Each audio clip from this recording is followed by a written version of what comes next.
A teenage boy holds the love of his life in his arms as she chokes on her own blood, watching her slip further and further away. Just days earlier, they were laughing, dreaming, and pretending they had all the time in the world. But now, the truth is impossible to ignore. Her cancer has spread, her body is shutting down, and the future they imagined together is collapsing right in front of them. And in that moment, this boy makes peace with the most painful lesson life can teach. Sometimes, love doesn't give you forever. Sometimes, it only gives you the present. But how did he get here? How did a teenage, high-achieving kid with his whole future mapped out end up fighting time itself for one last chance at happiness? To understand that, we start at the beginning with Darren, a 17-year-old whose life looks perfect from the outside.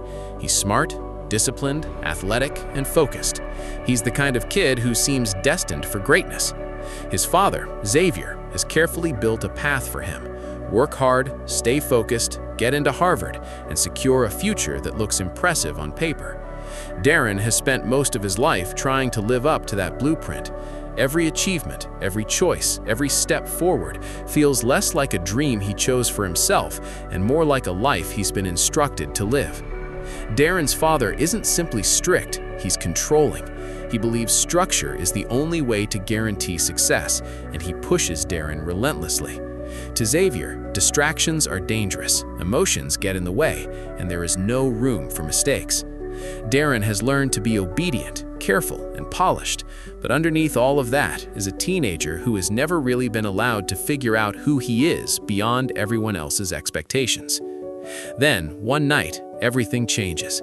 Darren tries to sneak into a concert with his friends, and in the middle of that chaos, he meets Isabel. She's the exact opposite of everything he knows. She's bold, unpredictable, sarcastic, fearless, and impossible to ignore. Where Darren is careful, Isabel is spontaneous. Where he is tightly controlled, she seems completely untamed. From the moment they meet, there's an energy between them that feels immediate and electric. She doesn't fit into Darren's world at all, and that's exactly why he can't stop thinking about her. Darren starts pursuing her, and what begins as fascination slowly becomes something deeper. Isabel challenges him in ways nobody else does. She doesn't care about status, plans, or trying to impress people. She speaks her mind, takes risks, and lives as if every day matters. Being around her awakens something in Darren. For the first time, he feels himself loosening his grip on the rigid life he's been trained to follow. He starts to laugh more, feel more, and dream beyond what's expected of him. And eventually, Darren falls in love. But just when the relationship starts to feel real, just when he opens his heart and finally says how much she means to him, Isabel reveals the devastating truth. She has cancer. Not the kind that comes with a hopeful recovery montage, not the kind where love alone can save her. She is dying, and she doesn't have much time left. Suddenly, Darren's first great love story becomes a countdown. That revelation changes everything. Most people would pull away, overwhelmed with fear and pain, but Darren does the opposite. Instead of running from the reality of Isabel's illness, he makes a decision. If she doesn't have a lifetime left, then he will give her a lifetime's worth of love in the time she has remaining. He wants to fit all the major milestones, all the beauty, all the joy, and all the meaning of an entire life into a single year. It's a romantic idea, but it also comes from something sincere and desperate. He refuses to let her remaining days be reduced to hospital rooms and bad news.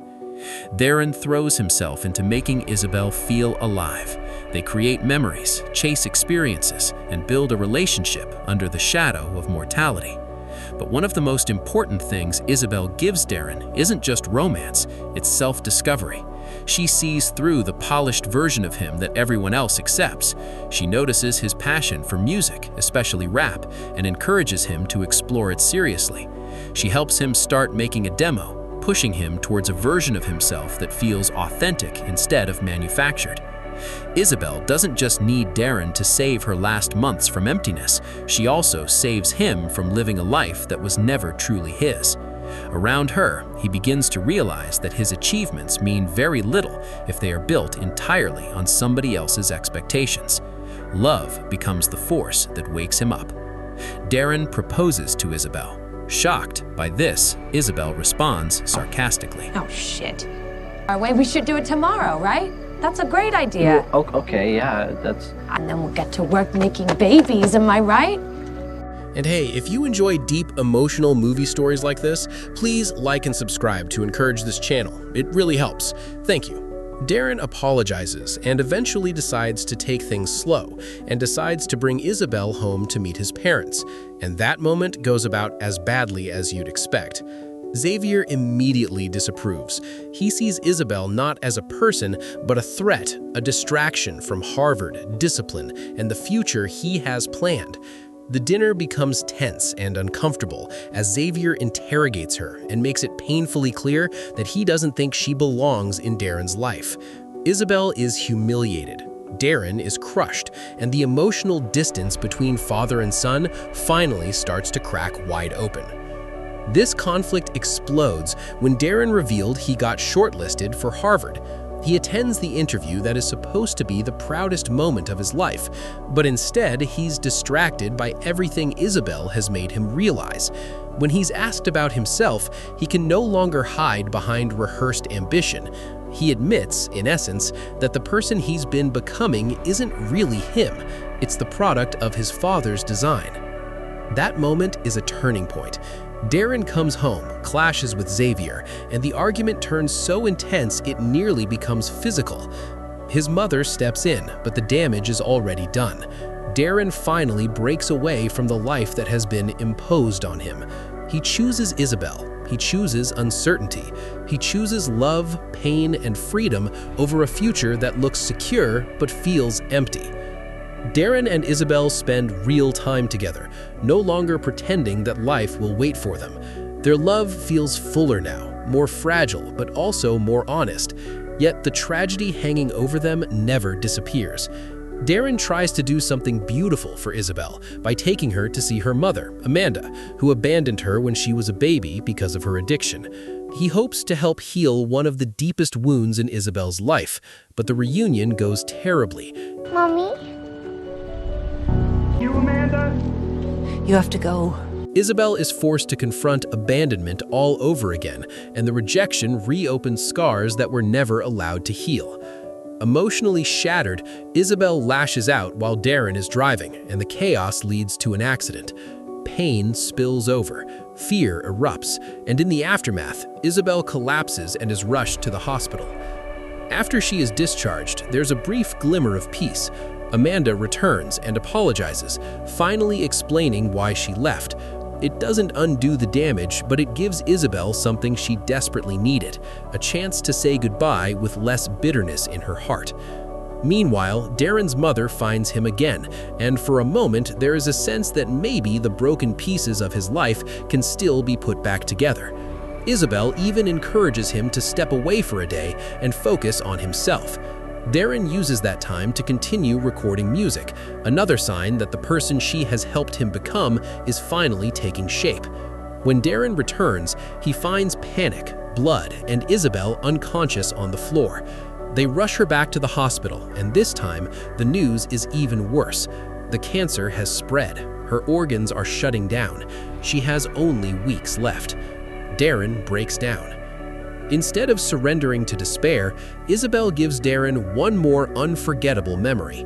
She surprises him with a wedding, something he wanted but she had turned down earlier. They choose each other, a love that says, even if this ends soon, I still choose you now. They marry, and for a brief moment, it feels like they really did steal a whole lifetime from fate.